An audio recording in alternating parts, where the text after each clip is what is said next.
Hello, hello, hello, and welcome, friends of Fearless Ears. This is Ari with my weekly ear training, muscle training. I have an ear training course out at arispacewalk.com/ear training course that you are welcome to check out. Facebook, YouTube, please let me know in the comments if we are indeed live. It looks like we are.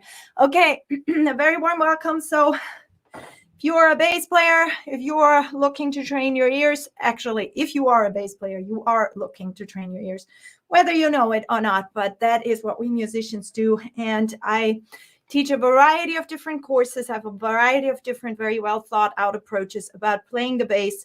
Ear training is a central piece about it. I have a course out that I call Ear Confidence, 6 Paths to Fearless Ears. It's a very deep course into variety of different ways how to practice your ears, a lot of exercises.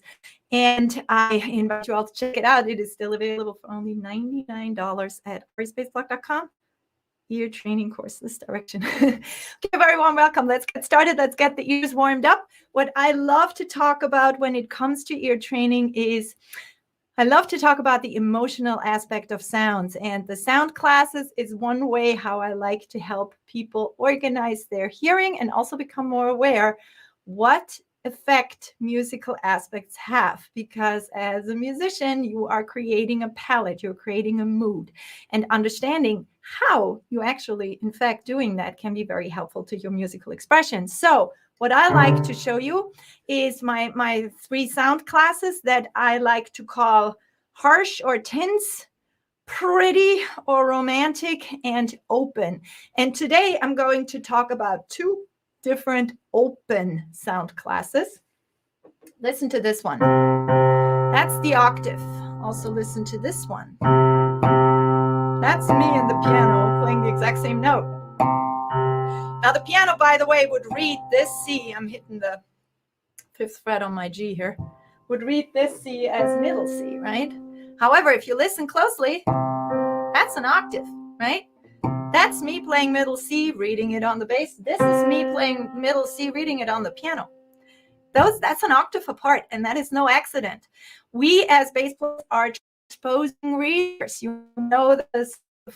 B flat and the saxophone E flat that they transpose, trumpets transpose. There's a lot of instruments that transpose. However, the bass transposes as well, but we are transposing by an octave. So we don't have to worry about actually changing keys and playing different notes than what's written.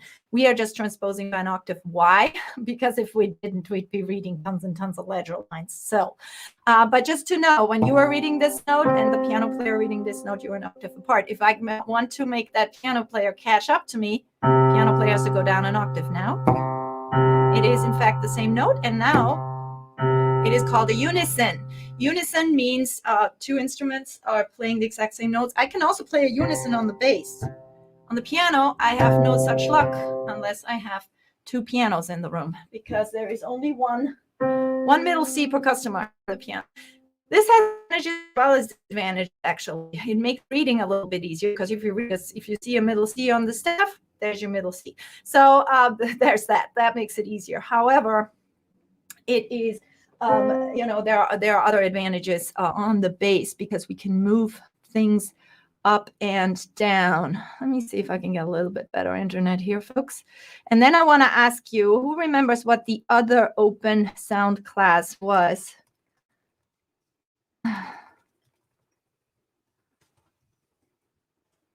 Okay, so all right, so with the other sound class of the open ones, right, we have octaves and unisons. That's one way to think of them. But then there's also, what's the other 2 open sounding intervals? Folks have been here before, you might know. 5th, yeah, well done, called the 5th, and the inversion of 5th is the 4th. So right now I'm playing C to G, and I'm playing C to G like this, right? Or I can play it up here, then it doesn't sound as muddy. Give you a good look on that one here, C to G, right, like that.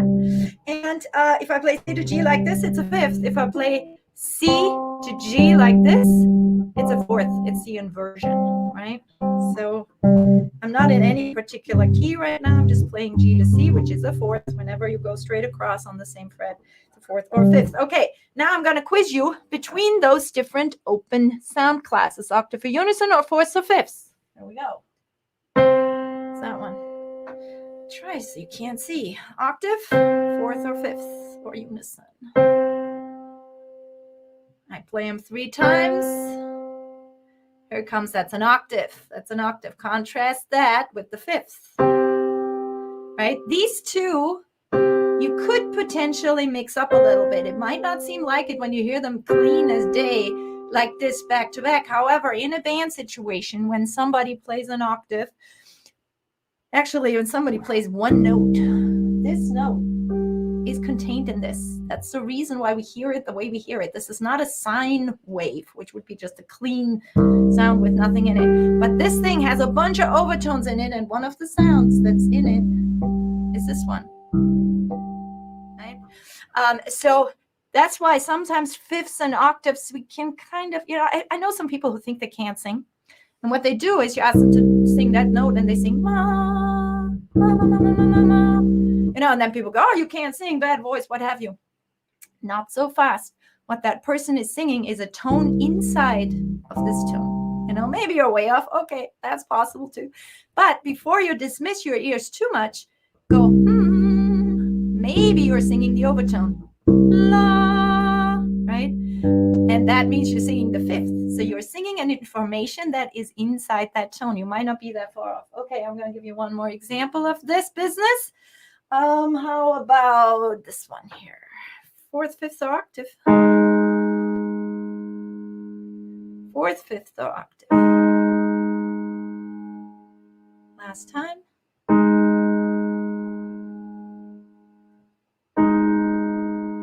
Okay.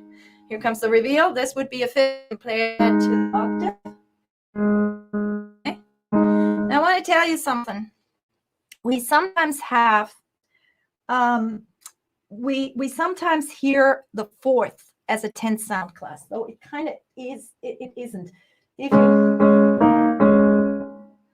you hear it back to back like that, it kind of sounds a little bit ancient, right? But it does have a little bit of a rub in it, because what we're hearing, this is a fourth now, what I'm playing, right? What I'm hearing is I can resolve this to the third, right? So there's a little bit of a rub in the fourth. It depends very much on the context, right? So this is the fourth.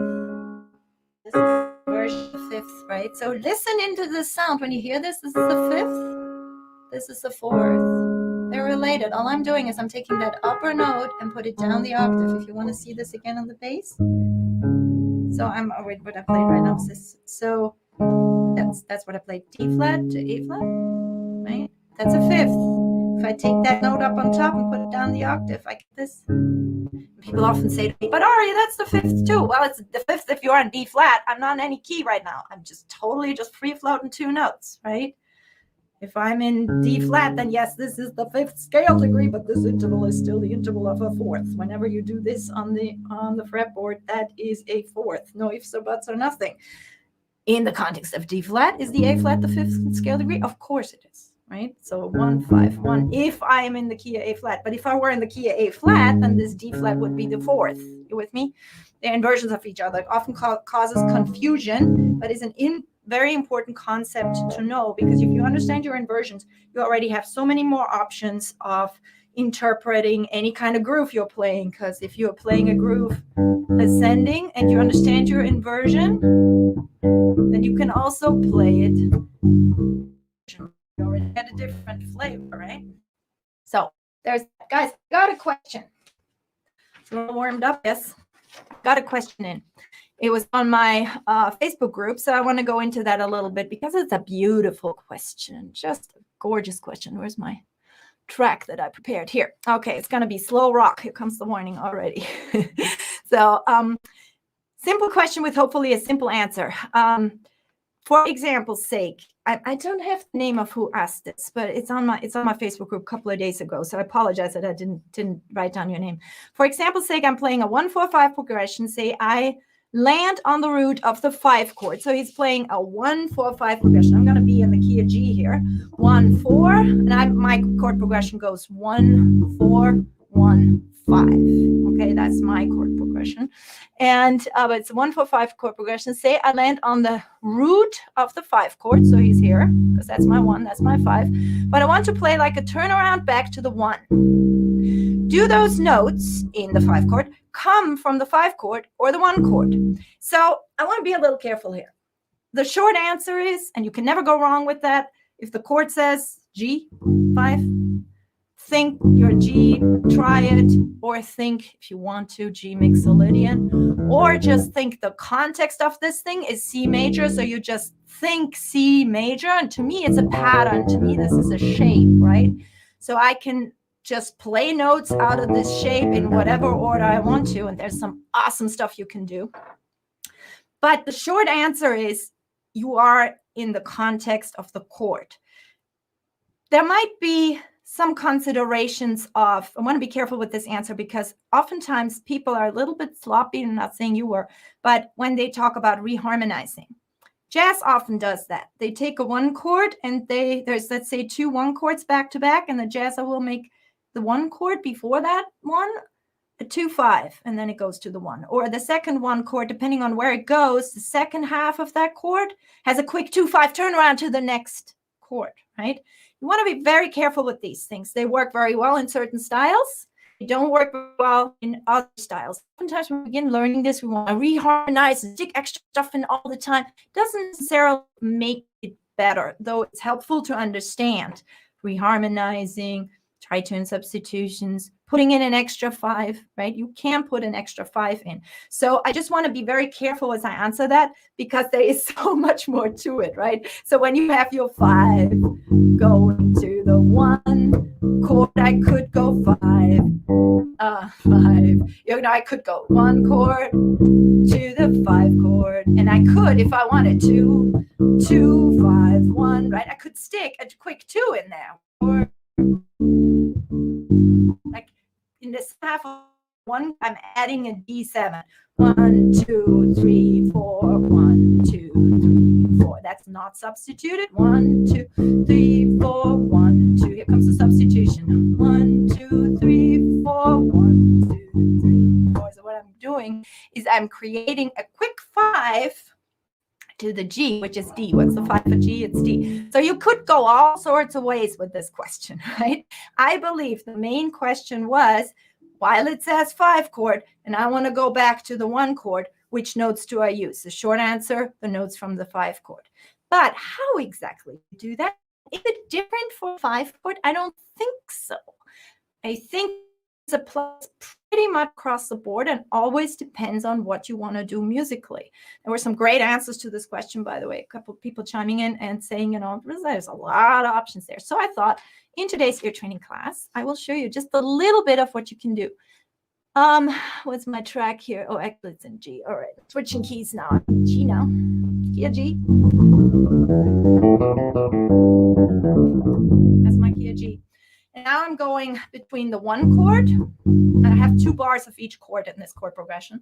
1 chord, the 1 chord again. Now I'm going to the 4 chord, staying on the 4. I'm going to the 1 chord again, staying again on the 1, and then I'm going to the 5 chord, right? And I made this chord progression 2 bars each on purpose because in the second bar, I'm going to do some fun stuff.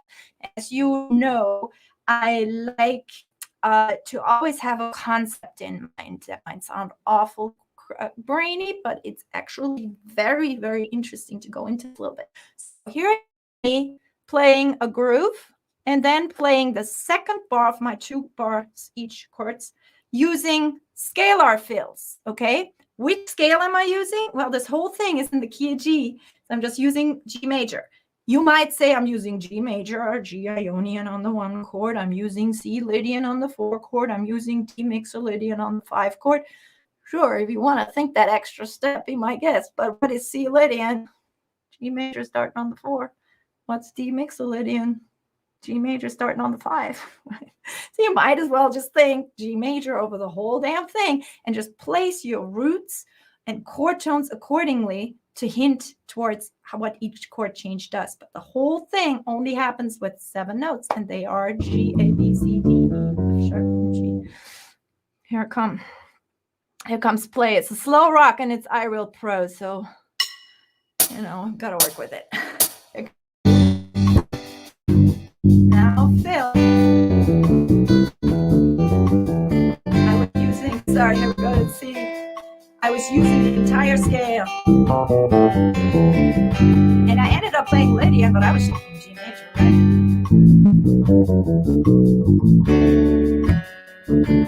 And again, make some Lydia if you want.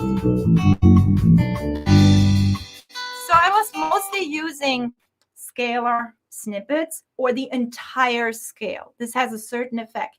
Now I want to point out, musically speaking, I'm using a whole bar to fill. Should you do that in the musical situation? Maybe not. Okay, so you want to be really mindful what else is happening. Are other people playing fills? Is there melody going on? Da, da, da, da, da. This can be way too much, but it can also sound lovely. So depending on the effect. Right now, I use scalar material over and over. Okay, I'm going to do this again. Now, this time I'm going to use little meandering scale. Oh, yeah, I was going to say this. Musically speaking, it's a really, really good tip. At the end of the fill, like last before we go to the next one, you want to give a hint to where you're going, right? Because you want to just think bar, bar. Oh, next chord change, bar, right? You want to go bar. What's coming next? Or another one of that. Okay, I can go a little. Okay, it's going to the D. It's going to the get like it's going up. It's going down. Give it a little bit of a ramp into the new note, into the new chord change. That always sounds absolutely lovely. So here we go. I'm going to do scalar bits, meandering, and I will try to always give a hint towards where I'm going. And what's a little bit tricky in the beginning is to sort of work out the math that you actually land on the root. So I will try to have my last scale snippet to land on the new chord. So I will hopefully be able to commentate while I play. Right,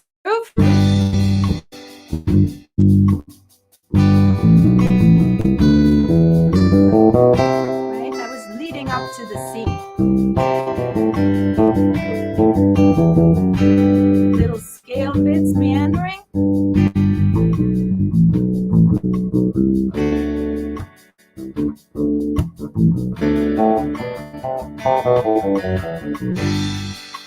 So I didn't like that last one that much because I was doing this really dramatic sounding. And then in the end, I was running out of notes because I didn't plan it very well. And then I had to just kind of jump to the G. So that's what I'm saying. I wanted it go into the G or into the C or into the D. And notice I used all different notes here, right? F sharp, G. I mean, the shape of the notes was always different because I was adapting it to the, it's not C sharp. It's not, because we're not in that key. We're in the key of G. So I'm saying in the key of G. And I'm using that ramp to get into the next chord. Musically speaking, that's a good choice. Now, could you use chromatics? Absolutely. Let's try one with chromatics. Gonna sound a bit, see in this ballad here, but I'm going to use chromatics.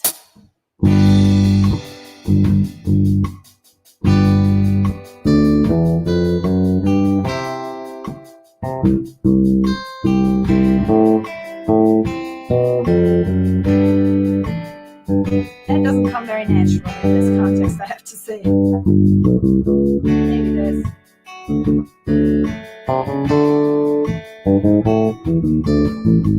This kind of thing sounds nice when I make chromatic approaches to the 5, for example. That works for me. To the 5, to the 3, to the 1. To the 1, chromatic. I can come from above or below.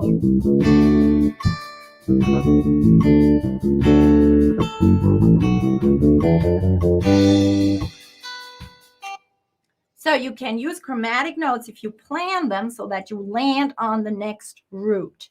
And planning that is a bit of the trick. Okay, so that's something you can do. Another concept you can use is triads, which was what the original questioner was already suggesting, and that is a wonderful idea that you can't go wrong with. So here comes a concept where I'm just filling on triads in that second bar.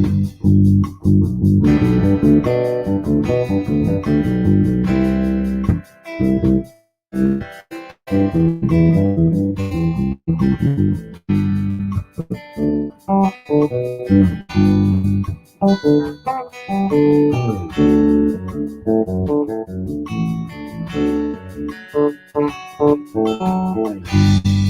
making big jumps that has a certain effect. Sounds pretty dramatic, right? How about 4-note chords? I could use 4-note chords. Let's do that. So that's root 3, 5, and 7, right?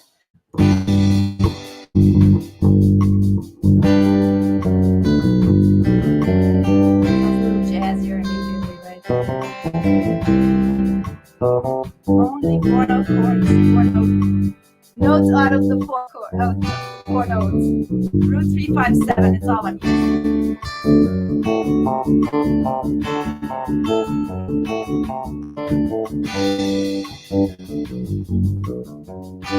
Now this means, of course, that you have to have these shapes under your belt really, really well in all directions. Usually people are quite good with going root 3, 5, 7, right? But then it stops. You want to be able to play them all across. You know, as triads or as 4-note chords, doesn't matter, everywhere on the bass. And then you put in the 2, so it works out to come back down on the root, on the downbeat. So you use 4-note chords, triads. I've done that. I've done scalar bits. I've done chromatics. And again, chromatics, don't just think chromatic to the root. You can go chromatic to the 3. You can go chromatic to the 5. Sounds lovely. All of these are concepts I want you to try at your next jam session. Here's another one. Pentatonix is a really good one. There are no sounding notes. You don't have to worry about it. I'm going to use a G major pentatonic.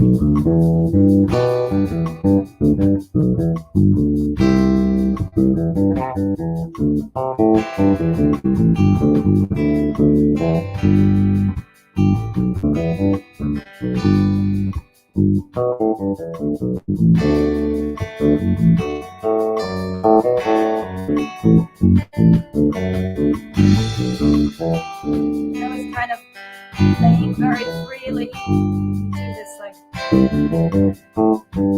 kind of making it out of pentatonic.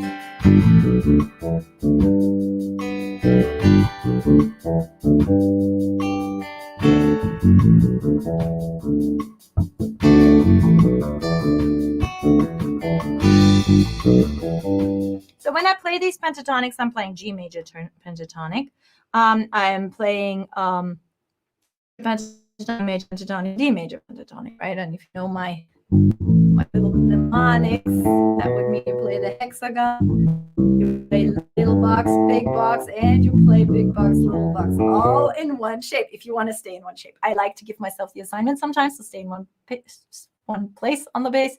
Other times, I like to just go as much up and down as I possibly can. Any questions about this? This is a lot of information. So just to recap, what do I do if I go from one chord progression to the next? How do I make use of a turnaround? I think the way that the question was asked was very musical, because what I'm doing here now is I'm playing a big old transition to every single chord, right? I can't shoot on a typical 5-chord end of something, which is I think what the questioner was asking. There you have much more freedom. You know, you don't have to be afraid to step on other people that much. Bit dangerous as a general statement, but always follow your ears and listen to what other people are doing, because you can really overplay with this sort of thing. As an exercise, I love it though, because you are, you know, if it's just you and the track, it makes a lot of sense to practice these things so you have them ready when you want them. Doesn't mean you always have to play it. So I did scalar bits, I did meandering scales, I did chromaticism, I did pentatonics, I did triads, I did 4-note chords, right? And again, I recommend you give yourself a very specific assignment so you feel what it feels like under your fingers. So you feel like so you get a sense of what it sounds like, that you get a sense of what the difference is, what effect it has, right? The pentatonic sound very inside. The chromatic bits sound, how would you just maybe a little bit colorful. Then, of course, we hadn't even talked about rhythm yet, right? Wow, I can do it with rhythm. I'm going to give you one last example. It's one of my favorite ones, pedaling. Pedaling means you keep returning to the root or the 5. That works as well. I'm going to do it to the root of each chord. And you just keep repeating that note. It's like a pedal. You can do lots of stuff with rhythms. I'm just going to have a little fun here and show you what pedaling looks like. It's very dramatic sounding, draws a lot of attention. So use with taste. You can also do, what you can do is during a solo, if it's your solo spot, that's a nice way to create excitement. So I like it when you look at it this way. But we're in a slow band.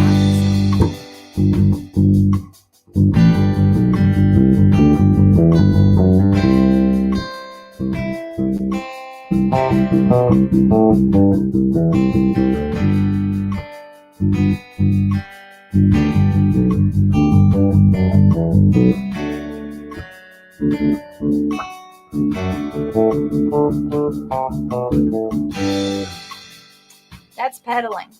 You keep returning to the lower note. You need to have a little bit of technique under your belt to be able to do that. They're not the easiest ways to finger. You know, they're not the easiest. Pedaling means you be able to be comfortable with string crossing, find your strings, find your way back to the root, right? That's one of my favorite exercises from this book, Music Theory for the Bass Player, which I highly, highly recommend. In my ear training course, music theory is one of these 6 paths that I talk about. Understanding how music is put together, how the smallest units of music theory, such as intervals, and chords, work together, is huge help for the ears, because what we do in theory is we give things names, right? Shapes, names. I like always to think of it as shapes on the fretboard. So I give these shapes names, and with ear training, we have sounds that go along with the shapes. It's a beautiful marriage to learn this systematically that way. So I was going to say, oh yeah, my favorite exercise, it's in this book. Returning to the root. It's great also for the ears, because I'm in G major, right? And I'm playing the scale and keep returning to the root. It's excellent training for the thing I just did. Right? I'm playing the scale, but in between each scale degree, I'm playing the root. I can do that with the lower root. I can also do that with the upper root. Good luck. Okay, it's great finger training. And there you go. That's pedaling. All right, everybody. This was Friday, March 5th, and my live stream for today. Any questions, wishes, concerns, you know, find me. Please subscribe to my channel if that's where you watched. Please, if you're in the Facebook group, let me know if you have any questions. Like today, I tackled somebody's question live in the session. So creative ear training, hopefully useful to all of you. Have a wonderful weekend, everybody, and I will see you next time.